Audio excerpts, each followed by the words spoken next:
Voilà, et quand j'étais petite, mais ça je pense que vous le savez aussi déjà, ma grand-mère m'avait dit, ma fille, tu seras la seule de la famille à avoir le don comme mamie. Et puis c'est vrai que j'avais ce ressenti, je ressentais vraiment la présence de personnes décédées dans ma vie. Et c'est pas facile à gérer, on ne sait pas en parler, déjà on ne sait pas trop en fait, est-ce que c'est ça, est-ce qu'on se fait des films. Et moi ça se traduisait souvent par forme d'angoisse. Dès que je suis angoissée, dès que ça va pas, alors maintenant j'ai compris, c'est qu'il y a une personne décédée qui veut parler et qui est à côté de moi. Et tant que je n'ai pas passé le message, elle va rester là à m'angoisser. Mais dès que ça y est, j'arrive à l'identifier, je me sens tout de suite apaisée et ça va mieux.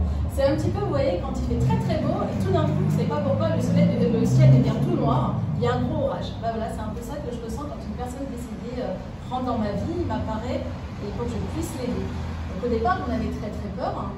Et puis un jour, j'ai rencontré quelqu'un qui m'a dit, tu sais, si les personnes décédées t'apparaissent, c'est que tu peux les aider, tu as quelque chose à leur apporter. Et voilà, et je me suis dit, bah ok. Et j'ai arrêté d'en avoir peur, parce que c'était assez traumatisant, j'avais très très peur, surtout avec ces angoisses qui m'arrivaient. Et puis quand j'ai compris ça, bah maintenant c'est, qu'est-ce que je peux faire pour vous? Comment je peux vous aider? Et là, la personne décédée me donne son message, et des fois, juste de pouvoir dire pourquoi elles sont là, pourquoi elles veulent rentrer en contact avec moi, ça les apaise, ça les allège. Parce qu'il y a deux types de personnes décédées. Il y a les personnes décédées qui ont rejoint la lumière, et celles-là, bah, tout va bien, elles sont dans le delà. J'ai envie de dire qu'elles ont une vie normale. Je sais que c'est un petit peu difficile à comprendre. Et dans l'au-delà, les gens continuent à travailler, les gens ont des maisons. J'ai des personnes qui adoraient les plantes sur Terre, elles continuent à s'occuper de plantes. Alors moi, elles me montrent une vision de plantes qui n'existe absolument pas sur Terre. Ça, je trouve ça magique, les couleurs, voilà, les plantes sont différentes, les fleurs sont différentes. Et j'avais aussi une fois un monsieur qui était ingénieur sur Terre. Et il m'a dit, mais moi, dans l'au-delà, je m'éclate, je continue à inventer les objets du futur. C'est-à-dire, alors, soit il se réincarnera et puis il poursuivra sa vie de ce qu'il a inventé dans l'au-delà, soit il arrivera à influencer quelqu'un sur Terre. Parce que souvent, les idées qu'on a, qui nous viennent, elles sont soit de nos anges qui nous inspirent, mais aussi on peut être guidé par une personne décédée qui n'a pas pu finir sa mission sur Terre, c'est-à-dire, je ne sais pas moi, développer un concept, et il va influencer quelqu'un, inspirer quelqu'un sur Terre pour que sa mission puisse continuer. Et voilà, ça, je trouve ça vraiment fantastique. Il s'ennuie, mais vraiment là-haut, il ne s'ennuie vraiment pas. Et ça, c'est chouette. Et puis, on a malheureusement les personnes décédées qui, soit par suicide, par un accident, n'acceptent pas leur décès et restent coincées sur Terre. Et ces personnes-là, il va falloir leur envoyer beaucoup de lumière pour les aider à rejoindre l'au-delà. C'est vraiment important. Mais alors, comment on leur envoie justement cette lumière? C'est très simple. Alors déjà, il faut arriver à les percevoir. Mais voilà, si dans votre famille, vous avez quelqu'un qui est décédé dans des conditions un peu dramatiques, donc suicide ou accident, oui, voilà. Il faut essayer de ne pas vous focaliser sur votre douleur, pour savoir que vous ne reverrez plus cette personne qui est décédée. C'est de lui dire, sois en paix, nous on va gérer notre quotidien. Et on va prendre sur nous, et toi, occupe-toi de toi, pars dans l'au-delà, on t'envoie plein de lumière. Et pour envoyer de la lumière, c'est juste arriver à se brancher sur notre énergie d'amour qu'on a tous dans le cœur, et c'est là où on rayonne. Parce qu'en fait, l'amour est le vecteur le plus puissant de lumière. Ça, quand les anges m'ont dit ça, j'avais trouvé extraordinaire. L'amour est le vecteur le plus puissant de lumière. De l'amour qu'on en a tous dans notre cœur. Et c'était ça aussi que les anges m'avaient dit, tu vas mettre cette liane en forme de cœur qui pousse partout dans les jardins, partout sur les barrières. Et mon mari trouve ça très envahissant. Donc il enlève. Il me dit, franchement, je commence à en avoir marre, tes lianes. Et moi, je dis, non, il ne faut pas les toucher. Il me dit, oui, mais elle m'étouffe toutes mes autres plantes. Ouais, mais voilà, l'amour, c'est gratuit. L'amour, il y en a partout. Et c'est au fond de notre cœur. Il y a juste à aller puiser pour que ça jaillisse. Prendre le courage, parfois, d'exprimer vraiment ses sentiments. Oui, ça c'est important de parler, toujours dire ce que vous avez sur le cœur. Ne pas partir après avec, parce qu'une fois qu'on est en votre côté, c'est compliqué pour communiquer, je pense que ça vous en êtes rendu compte.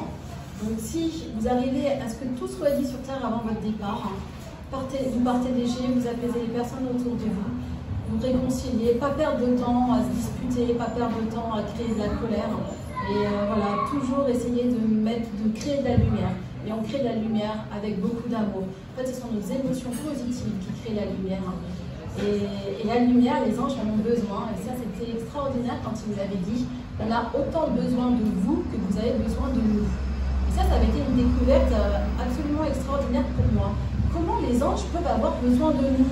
Moi, je croyais qu'il n'y avait que nous qui avons besoin d'eux. Et j'ai compris qu'il y avait une interdépendance. Parce qu'en fait, là-haut, l'au-delà se nourrissent de notre lumière. La lumière que l'on crée avec nos émotions, la lumière de notre cœur, avec tout notre amour.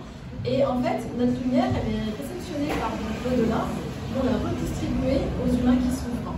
Voilà, et je trouve ça vraiment magique. On dit que l'univers, c'est un truc, c'est que des énergies. Donc globalement, entre la Terre et puis on va dire le ciel, les anges, c'est la même chose, c'est une énergie qui a besoin de...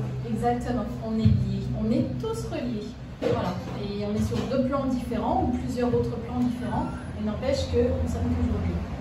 Ça se manifeste toujours avec bienveillance, les contacts avec les défunts? Eh bien, j'ai beaucoup de chance. Et ça, j'arrive pas à vous expliquer pourquoi, mais moi, c'est toujours positif, c'est toujours beaucoup d'amour. Il y a des gens qui me disent « Ah, mais tu dois avoir peur ». Je connais même des médiums qui disent que les défunts leur apparaissent ensanglantés ou... Enfin, mais moi, jamais. Jamais. Ils apparaissent toujours, déjà, ils ont rajeuni, pour la plupart. Et alors après, attention, hein, je ne les vois pas comme je vous vois non plus. Parce qu'il y a des médiums qui disent « Moi, je confonds les vivants et les défunts ». C'est-à-dire que je suis incapable de dire qui est vivant et qui est un défunt. Voilà, pas pour moi. Moi, je vois les défunts, ils sont un peu flous, je vois bien que je fais bien la différence.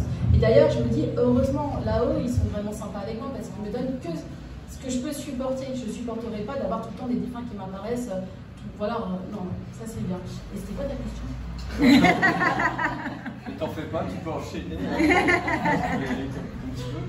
Et ça se manifeste comment, leur présence? Tu la sens arriver comment? Bah, je te dis que c'est comme ça peut être olfactif parfois?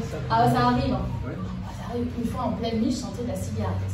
Les enfants étaient couchés, ils étaient assez petits, donc c'était peu probable que ce soit eux, enfin, moi j'espère. Et là, je me dis, oh, ça sent la cigarette, il y a quelqu'un. Moi, je suis une grosse peureuse. Alors, du coup, je réveille mon mari.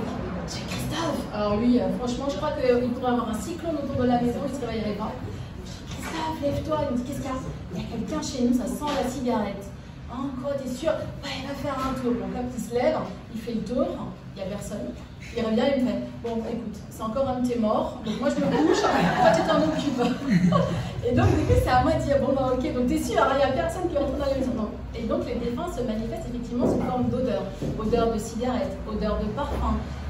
J'ai des personnes qui me disent, oui, ma maman est décédée, je suis partie, je sais pas, boire un café, il y avait son parfum qui était autour de moi. Donc oui, ça c'est des manifestations des défunts.